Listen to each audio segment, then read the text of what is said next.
Olá, hoje o TJ Entrevista está no Teatro Municipal de Barueri para falar com ele que é autor, ator e diretor. Marcelo Airoldi, tudo bem? Tudo. Marcelo, verdade. Prazer estar aqui. Ai, que bom, é um prazer receber você no programa. Bom, Marcelo, você nasceu em Barueri, né?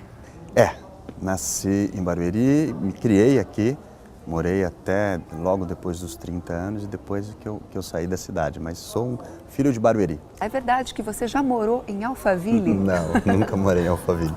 Uma época eu estava no Rio de Janeiro, gravando uma novela e publicaram que eu morava em Alphaville e até depois uns amigos me ligaram e disseram, você mora em Alphaville, você mudou para lá e tal? Porque eu sempre morei em Barueri, mas nunca em Alphaville, não tinha morado lá. E eu falei que não, de onde eles tinham essa informação, que eles tinham lido num jornal. Não sei de onde tiraram isso, nunca morei aqui em Alphaville, não. É bom que a gente já começou essa entrevista desmistificando um pouco isso aí, porque todo mundo confunde, acho que você mora aqui em Alphaville, mas eu acho que eu sei explicar por que o pessoal pensa isso, porque afinal de contas você está muito ligado à região, né? Não só Barueri, mas até Santana de Parnaíba. Conta um pouquinho pra gente sobre a sua história.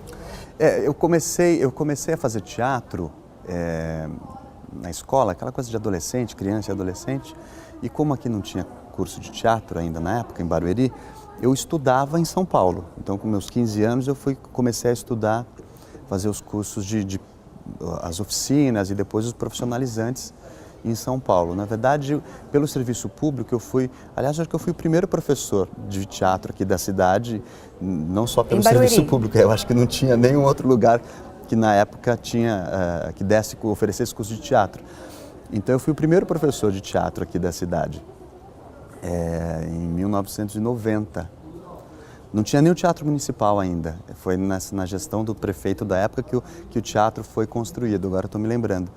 Então eu para estudar teatro eu tinha de sair da cidade, não é? Então depois que começou esse curso aqui na prefeitura, que as pessoas não precisavam mais sair da cidade para estudar, fazer o curso de iniciação teatral aqui em Barueri. Agora, você fez muito mais que isso, né? Porque em paralelo à sua carreira, você sempre se manteve ligado aqui a Barueri especificamente. Você foi até diretor de cultura? Fui. Eu entrei na prefeitura, eu acho que entrei em 90 como professor de teatro, depois eu fui para Londres, morei em Londres um tempo, fui estudar teatro, me aperfeiçoar e conhecer outras linguagens, outras coisas, não é? Hoje eu acho que é muito mais fácil conseguir as coisas. A informação é muito mais fácil, né? Qualquer tipo de informação. E eu acho que o teatro brasileiro, o Teatro São Paulo é incrível. Tem grandes professores, tem muitas coisas, muitos bons cursos aqui em São Paulo. E na época a gente tinha que sair um pouco para conseguir algumas coisas que a gente não tinha aqui ainda. Então eu lembro que eu fui estudar teatro físico em Londres, que era uma coisa legal da época, assim. E fui estudar inglês também, né, porque eu não falava inglês na época. Então fui estudar inglês, que me é muito útil, né, até hoje. E aí eu voltei para cá depois. Para Barueri. Então, como professor de teatro. Então, depois que eu dei essas aulas, fui para Londres. Quando eu voltei de Londres, eu já comecei a trabalhar aqui na Secretaria de Cultura, dirigindo o Departamento de Cultura.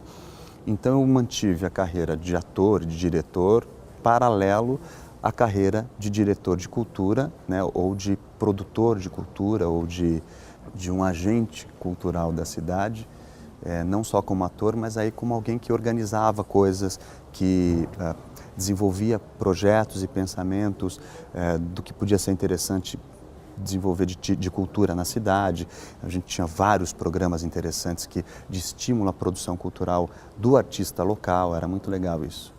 Então eu sempre mantive essas duas carreiras, que na verdade as duas sempre voltadas para a cultura e para a arte, mas com pontos de vista diferentes, vamos dizer assim. Bacana, foram 10 anos praticamente, né? 9 ou 10 anos aqui como diretor de cultura. Sim. Mas depois que você parou, a gente observa aí pelas suas atividades que você continuou. Inclusive, hoje em dia, você desenvolve um trabalho com a Secretaria de Cultura de Barueri, né? Uhum. Eu tenho um carinho muito especial pela cidade, assim. Eu adoro Barueri. Mesmo morando fora de Barueri, o meu vínculo com a cidade é muito grande. Em especial agora com a retomada de alguns projetos culturais, que são excelentes, eu acho, de alto nível, como esse, por exemplo, de estímulo à leitura, que a gente já desenvolvia quando eu trabalhava na secretaria e que agora essa nova gestão retomou o projeto, junto com outros projetos, e tem novos projetos de cultura na cidade, e que me deixam muito feliz, assim, não só porque eu sou daqui, mas me deixa feliz porque eu posso participar de alguns dos projetos. Então eles me convidaram para dirigir o concerto de leitura, por exemplo, e aí o meu vínculo não desaparece com a cidade. Eu acho isso incrível. Isso é ótimo mesmo, né? Que a gente sempre tem você por perto aqui. Esse projeto, o concerto de leitura, é um tanto inusitado, né? Ele é diferente, diferente do que a gente costuma ver no teatro.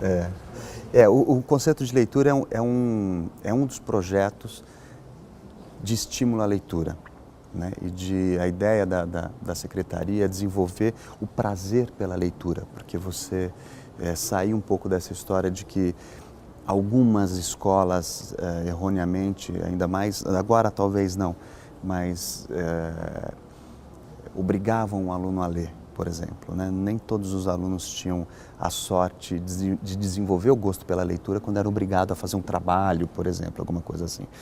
Então, a forma de abordar a criança ou adolescente com leitura tem que ser muito delicada, né? Tem que mostrar que a leitura pode ser um grande prazer, uma grande viagem no melhor dos sentidos, não é? Então, o conceito de leitura é um espetáculo que nasce de uma ideia do Rubem Alves, que ele brinca com essa história de que o legal seria que um adolescente fosse ao teatro para ver um concerto de leitura, já que há concertos de música. E a gente até faz uma homenagem a ele nesse sentido, que a gente vai ler nesse concerto que a gente está produzindo agora, que é um concerto que vai ser reprisado várias vezes no teatro, A Terceira Margem do Rio, do Guimarães Rosa, que é um conto belíssimo, incrível, que ele fala que ele adoraria que os adolescentes fossem ao teatro para ouvir a leitura da Terceira Margem do Rio.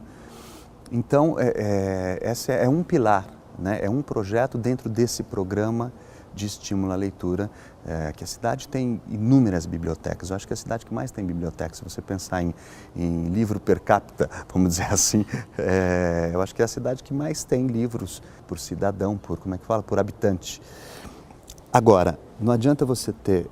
o Brasil é um país que produz muitos livros, a indústria do livro é muito grande, mas não é um país de leitores. Então, se você não tem programas para desenvolver, para estimular o acesso do livro, independente da internet, porque nada como pegar um bom livro e folhear e ler e levar com você. Claro que você pode ler, né, no telefone, pode ler. Eu acho que essas ferramentas não podem ser desprezadas de forma alguma. Ela tem que ajudar nesse estímulo à leitura. Mas a gente ainda assim não é um país de leitores, né? A gente está longe de ser. Então, se você tem muitas bibliotecas, você precisa de programas para dar conta disso e fazer com que as pessoas frequentem as bibliotecas, peguem os livros, levem para casa, troquem os livros, essas coisas todas. E é uma preocupação que a cidade tem e eu estou junto nesse barco. Bom, Marcelo, eu gostaria de saber um pouco mais sobre o seu lado autor, já que a gente está falando de leitura. Mas isso daqui a pouquinho, aqui no TJ Entrevista. Não sai daí.